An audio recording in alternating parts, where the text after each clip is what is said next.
सोमदत्त पिछले 1 घंटे से सोने की कोशिश कर रहा था, लेकिन उसे नींद नहीं आ रही थी। उसने सोचा क्यों न अपनी पत्नी रीमा को कॉल कर लिया जाए। उसने एक बार घड़ी की ओर देखा। रात के 11 बज रहे थे। क्या करूं? कॉल करूं कि ना करूं? सो तो नहीं गई होगी। सोमदत्त ने रीमा को कॉल कर ही दिया। बहुत देर तक घंटी बजती रही। सोमदत्त कॉल काटने की सोच ही रहा था कि रीमा ने उसका कॉल पिक कर लिया। उसने उनींदी आवाज में कहा कि क्या हुआ, नींद नहीं आ रही क्या? अब तुम्हारे और गुड़िया के बिना नींद कहाँ आती है? गुड़िया सो गई क्या? हाँ, अभी आधे घंटे पहले सोई है। पूरा दिन शैतानी करती रहती है। तुम दोनों को बहुत मिस करता हूँ। हम भी आपको बहुत मिस कर। अच्छा, आपकी छुट्टी का क्या हुआ? कब तक यहाँ आ जाओगे? 15 दिन में मैं वहाँ आ जाऊंगा। रीमा अपने भाई की शादी में अपने मायके गई हुई थी। हालांकि शादी में अभी देर थी, लेकिन वो महीने भर पहले ही चली गई। रीमा का भाई धीरेन्द्र पुलिस में डीएसपी के पद पर काम करता था। सोमदत्त ने रीमा से बात करके फोन कट किया और मोबाइल को अपने सिरहाने में रखकर फिर से सोने की कोशिश करने लगा। तभी उसके मोबाइल का नोटिफिकेशन टोन बजा। सोमदत्त ने अपने फोन की ओर देखा। फेसबुक पर एक बहुत ही सुंदर लड़की जिसका नाम इप्शिता था, उसकी फ्रेंड रिक्वेस्ट आई हुई थी। सोमनाथ उसकी प्रोफाइल पिक्चर को देखते हुए मन ही मन सोचने लगा, कौन है ये लड़की? इसे जानता तो नहीं हूँ मैं। कोई म्यूचुअल फ्रेंड भी नहीं है। वो कुछ देर सोचता है, फिर उस लड़की का फ्रेंड रिक्वेस्ट एक्सेप्ट कर लेता है। फिर वो सो जाता है। अगले दिन जब वो ऑफिस निकलने ही वाला होता है कि उस लड़की का मैसेज उसके मैसेंजर बॉक्स में आता है, जिसमें लिखा होता है, हाय हैंडसम। एक बात और गौर करने वाली थी कि उसकी रात वाली प्रोफाइल पिक्चर भी बदली हुई थी और इस नई पिक्चर में तो वो और भी सुंदर लग रही थी। ये लड़की है तो बहुत सुंदर, लेकिन कौन है ये? और मुझे इस तरह से हाय हैंडसम क्यों लिखकर भेजा है? अरे शादीशुदा हूँ मैं। सोमदत्त ने उसके मैसेज का कुछ जवाब नहीं दिया और ऑफिस निकल गया। ऑफिस के लंच टाइम पर जब वो लंच कर रहा था तो फिर से इप्शिता का मैसेज आया। वो उसके मैसेज को पढ़ने लगा। क्या बात है हैंडसम, नाराज हो क्या? मेरे मैसेज का जवाब नहीं दिया? अगर कोई टेंशन है तो मैं तुम्हें मैसेज नहीं करूंगी। तुम मुझे अनफ्रेंड कर सकते हो। अभी के लिए बाय। बार बार इप्शिता जैसी सुंदर लड़की के मैसेज आने से सोमदत्त का मन थोड़ा डोल गया। उसने मन ही मन सोचा कि किसी लड़की से बात करने में क्या बुराई है। ऑफिस में भी तो कितनी लड़कियां हैं, वो सभी से बात करता ही है। ये सोचकर वो इप्शिता के मैसेज का जवाब टाइप करने लगा। अरे नहीं, मैं तो आपको जानता भी नहीं। फिर नाराजगी कैसी? उसके बाद इप्शिता से वो काफी देर तक चैट करता रहा। उस चैट में वो कहाँ काम करता है, क्या करता है और अपना फोन नंबर भी दे दिया। सोमदत्त ने सोचा कि इप्शिता का कॉल आएगा, लेकिन उसने कोई कॉल भी नहीं किया। फिर 2 दिनों तक इप्शिता का कोई मैसेज भी नहीं आया, लेकिन सोमदत्त बार बार अपने मैसेज बॉक्स में जाकर देखता कि कहीं उसका कोई मैसेज तो नहीं आया है। अरे जब कॉल करना ही नहीं था तो फोन नंबर क्या अचार डालने के लिए लिया था? 2 दिन से कोई मैसेज भी नहीं आया इप्शिता का। वो थोड़ा परेशान सा रहने लगा। कई बार उसके मन में आया कि वो ही उसे मैसेज करके पूछ ले कि सब ठीक तो है ना, लेकिन उसने नहीं किया। 2 दिन बाद जब वो शाम को अपने ऑफिस से निकल रहा था तो उसके नंबर पर एक अननोन नंबर से कॉल आया। सोमनाथ ने कॉल पिक किया तो दूसरी तरफ से एक लड़की की मदहोश करने वाली आवाज आई। हेलो। हेलो, आप कौन बोल रही हैं? पहचानिए मुझे। सॉरी, मैं आपको नहीं पहचान पाया। अरे इतनी जल्दी हार मत मानिए, ट्राई तो करिए पहचानने की। सोमदत्त उस लड़की की आवाज नहीं पहचान पा रहा था। तभी उस लड़की ने एक बात कही। ठीक है हैंडसम, मैं ही बता देती हूँ, मैं इप्शिता हूँ, तुम्हारी फेसबुक फ्रेंड। इप्शिता का नाम सुनते ही सोमदत्त के दिल की धड़कनें तेज हो गई। उसने लड़खड़ाती जुबान में उससे पूछा, इप्शिता, कहाँ हो तुम? मैं तो तुम्हारे दिल में हूँ, जरा ठीक से देखो तो। इप्शिता की ऐसी बात सुनकर सोमदत्त थोड़ा शर्मा गया। अरे इस तरह लड़कियों की तरह कोई शर्माता है क्या? वैसे तुम फेसबुक पिक में जितने हैंडसम दिखते हो उससे कहीं ज्यादा सामने से लग रहे हो। इप्शिता की इस बात को सुनकर सोमदत्त चौंक गया। अरे तुमने मुझे सामने से कब देख लिया? अभी देख रही हूँ ना, जरा तुम भी अपनी गर्दन बाईं ओर घुमाओ, हाथ हिलाती हुई मैं भी तुम्हें दिख जाऊंगी। सोमदत्त झट से अपनी बाईं ओर देखने लगा। उसकी थोड़ी दूर पर इप्शिता खड़ी थी। वो इतनी सुंदर थी कि सोमदत्त बिना पलके झपकाए उसे देखता रह गया। इतने में इप्शिता चलते हुए उसके पास आई और उससे कहा, क्या बात है हैंडसम, पहले कभी लड़की नहीं देखी क्या?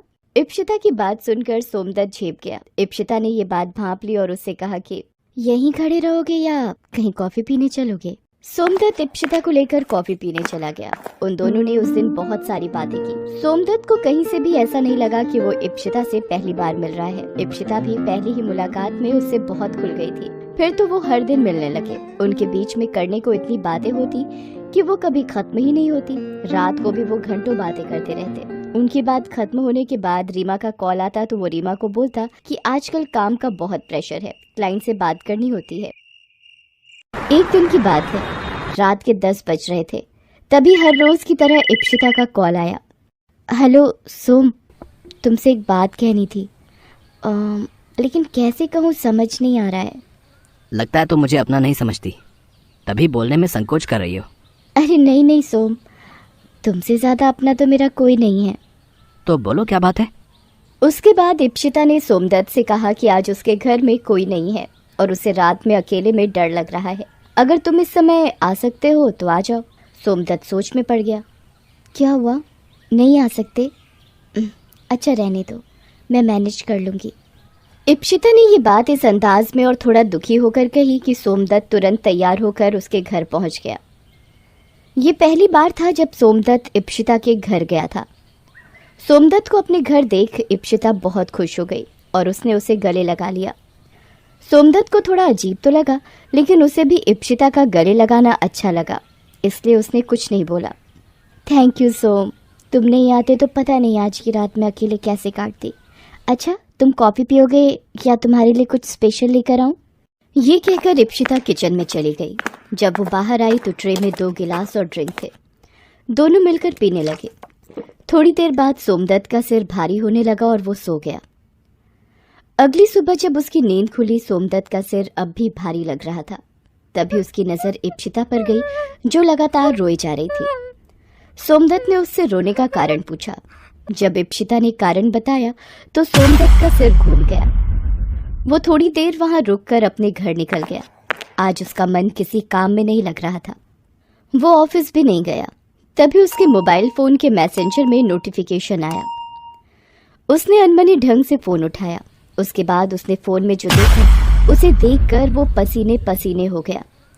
उसमें उसकी और इप्शिता की कई सारी तस्वीरें थीं। उन तस्वीरों को देख उसका सिर चकराने लगा।